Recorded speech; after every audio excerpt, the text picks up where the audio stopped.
Welcome back to my channel. My name's Lizzie, and today I'm going to make a video about psoriasis. It's something that I've lived with for a really long time.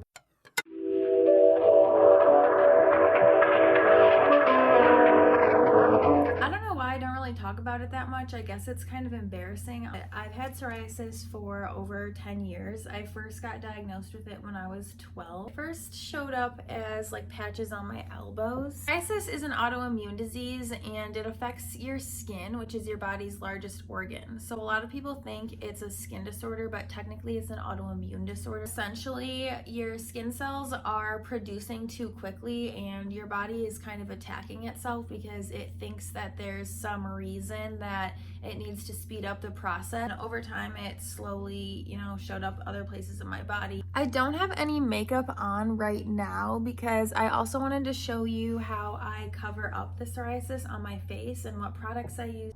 So this is more in depth of what it actually looks like on the rest of my body, and it honestly covers like every single part of my body, like my legs, my chest, my scalp, my arms. The scalp is probably the worst though, I would say. Now that I just showed you my whole entire body, I'm going to show you the makeup products that I use to cover the psoriasis on my face. I got kind of good at this in high school because I was like super embarrassed of it, and I have no idea if kids even noticed or talked about it or not, but I was super self-conscious about it. So right now I'm just putting on SPF, and then the next thing that I use is a primer, and I'm using this one by Dr. Brandt. It's called Pores No More. I first got psoriasis when I was 12, and it's really common to develop it after an undiagnosed strep infection. So what happened was I got strep throat in 6th grade, and then it went undiagnosed. A couple weeks later, I got the first patch on my elbow, and then a couple months after that is when I actually got diagnosed with psoriasis because they want to make sure that that's actually what it is. I didn't really care about it at first, and I didn't think it was a big deal because it only was just one patch. So like as a 12-year-old, when they first told me that I had psoriasis, I didn't even care. I had no conception of like what that meant. By the time I was in 7th grade, I had started to get the psoriasis on my scalp, and it would flake onto my clothes, and that's when it really started to affect me like emotionally. I was super embarrassed about it. I would shower like 2 times a day, and I was obsessed with washing my hair because I didn't want anyone to think that I had dandruff.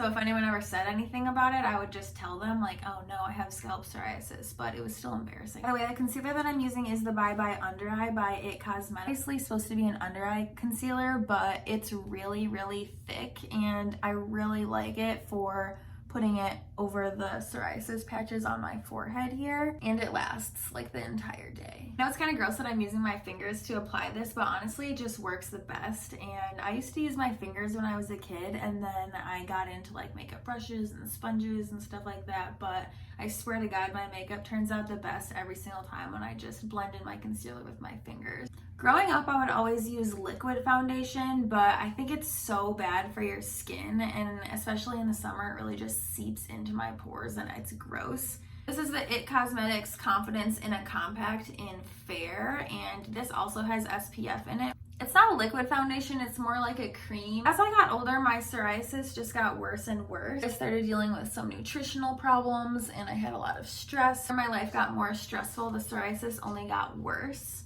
I started seeing a dermatologist at some point, but it wasn't really that much of a help. Basically, all throughout high school, I would just go to different doctors and they would give me topical treatments, but they never really worked. And then eventually I started going to a hematologist because they thought that there was something wrong with my blood. This is what it looks like close up, and obviously you can still see some of the patches, and I mean, it's not going to be perfect, but from far away, I think it looks a lot better, and it just makes me feel more confident, so whatever.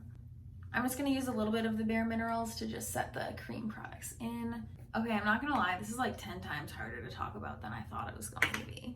That's probably because I've avoided confronting this issue in my own mind for like most of my life. Like I just want to pretend like it's not happening and I don't have to deal with it, but I mean, realistically, I do deal with it every single day. It'd be miserable if I sat around spending my entire days sad about how my skin looked. So at a pretty young age, I kind of just learned to get over it. When I turned 18, they told me that I could start trying some of the internal medications for it, but there were so many warnings about like leukemia and cancers and stuff like that it terrified me. I continued to avoid taking an internal medication for it until I was 21, and then eventually that was when I started Remicade. Remicade is a treatment option where they give you the medicine in an IV form. So you go to the doctor like every couple of, I don't remember if it's weeks or months, and then you just sit in a chair with an IV in your arm for like 4 hours. The results from that one were really great at first. Like, it completely cleared up my skin. First time in my life, I had absolutely 0 patches of psoriasis anywhere on my body. I started to become allergic to the medicine, and I actually developed what was called drug-induced lupus. And developing drug-induced lupus was a extremely traumatic experience. The pain that I experienced when I had drug-induced lupus is something that I would never wish on my worst enemy. Like, my body was so swollen and I could barely walk. It was awful. So I stopped taking that medication and I switched to one called Enbrel. Enbrel is a weekly injection that you have to give yourself, and it's really not that hard or painful or anything like that, but there was one time that I gave it to myself and I was sitting down, and then when I stood up, I fainted and I had to go to the hospital after. So after that, I started to get a lot of anxiety about the injection. A big thing to know about the medications is that if you get any type of infection, you have to go off of them for a while so that your body can heal, because the medication suppresses your immune system. So they take you off the medicine so that your immune system can go back to normal and that your body can fight the infection that you have. So I recently went off of the Enbrel, and that's why my entire body is covered in psoriasis right now, is because I'm technically on no medication at all. So this is the part of the video where I'm gonna get into the dirty details about having an autoimmune disorder. And I had mentioned earlier that I had gone to a rheumatologist when I got initially put on Remicade, and I really want to go like in depth and explain this topic. Is a little bit more serious just because it does affect literally millions of people, and it really severely impacts their quality of life. This really isn't easy to talk about because this is something that has caused me so much stress throughout the last decade of my life that it's almost hard to even articulate. I had mentioned before that I saw a rheumatologist when I got older. Rheumatologists are the types of specialists that work with your immune system. It's a very like niche specialty in the medical community as it stands right now.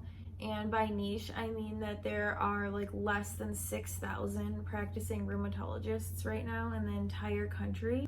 When you think about the fact that there are, sorry, I'm like reading off of, I wrote down the important points that I want to mention because this is kind of a serious topic. And by that is more than 23 million people in the United States right now have an autoimmune disorder. In their rheumatology specialty, there's less than 6,000 practicing doctors. So if you just think about the difference, like, I'm sure you can imagine how hard it is to find a doctor and get an appointment, and then like the amount of attention that the doctor can even really give you is so minimal because they're so bombarded with so many cases and patients, and they're so overwhelmed with information that like it's just a kind of like flawed system that's going on right now. But when I first got diagnosed with psoriasis, the research was very minimal. They had basically just started realizing that it was caused internally,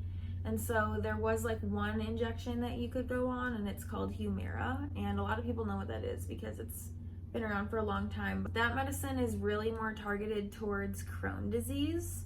And what we know now about autoimmune illnesses is that they are caused by genetic like markers. So they are passed down genetically, but more specifically what I mean by that is like they can now start to identify the specific genetic mutations that cause certain autoimmune symptoms. So the same medication that treats someone that has Crohn's disease might help someone that has psoriasis because they might have comorbidity of two genetic mutations. It's such a complicated thing, and it's so hard to understand because there's so many factors that play into it, and like the amount of stress that's in your life has been proven to be an extreme trigger for autoimmune symptoms. I mentioned before that I also have complex post-traumatic stress disorder, which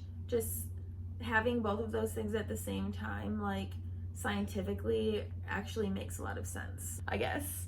And I'm not a doctor, so I can't really explain why, but essentially there's just a really high amount of cortisol in my body. The topical treatments that are made with steroids only do so much because they're not actually treating the cause of the disease, which is the genetic factor. They're now coming out with different types of medicines that are more targeted towards your specific symptom of said autoimmune disease. For example, like the medicine that I'm going to be looking into next is called Skyrizi, and it was like made specifically for people with plaque psoriasis. And the ones that I've been on before have kind of been more for people with like rheumatoid arthritis or, like I said, like Crohn's disease, and they use them, and the FDA has approved them as treatment options for people with psoriasis, but the risk factor compared to the like possibility of clear skin is very uneven, and so that's why I always had a lot of anxiety about going on different ones and a crazy amount of research. And I used to be so worried about this that I would stay up all night reading academic journals online trying to figure out like what the latest research was. It's been really hard to find a doctor that I felt like would listen to me talk, because a lot of them would just kind of write me off as someone that was like one of those like WebMD people, I guess. I understand that, like, they are the doctor and they're the professional, but at the same time, like, there's no way that within like a 20 to 30 minute appointment we're gonna communicate and get on the same page. But I just find it really important in the Western healthcare system that patients understand that unfortunately we do have the responsibility to like get online and do our own research and be self-advocating when we're at our appointments. Luckily within the last few years I have found some doctors that I feel like I can talk to, and I really hope that people that do have psoriasis continue to talk about it.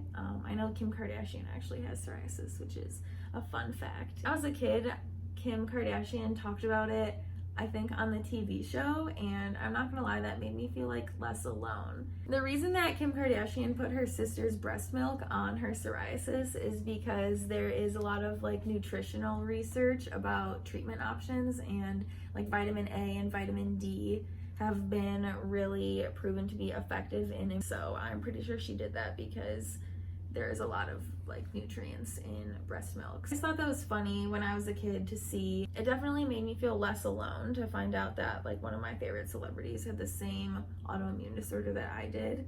And I know she also has the body makeup that she has from KKW Beauty. Really am into that because I showed earlier like just how much of my body is actually covered with psoriasis. So products like that, like I know a lot of people think they're vain, but it's super helpful to someone like me to be able to have a product that you can, you know, put on your lower legs so you feel like you're comfortable wearing a dress if you're gonna go out on a Friday or a Saturday night. And I know a lot of people don't think about stuff like that because they don't have to, because they have, you know, clear skin on the rest of their body. A lot of people suffer with acne, and so do I, but it's a very different insecurity that I have about my psoriasis compared to my acne, and it's very stressful. If you're watching this and you have plaque psoriasis or guttate psoriasis or any form of psoriasis at all,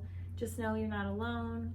And there are a lot of people out there doing research to try to figure out better ways to treat the psoriasis that aren't going to cause leukemia or lymphoma, etc., etc. So I'm with you, Kim Kardashian is with you, and hopefully through like nutritional science, we can find a cure. And that's gonna be it for this video.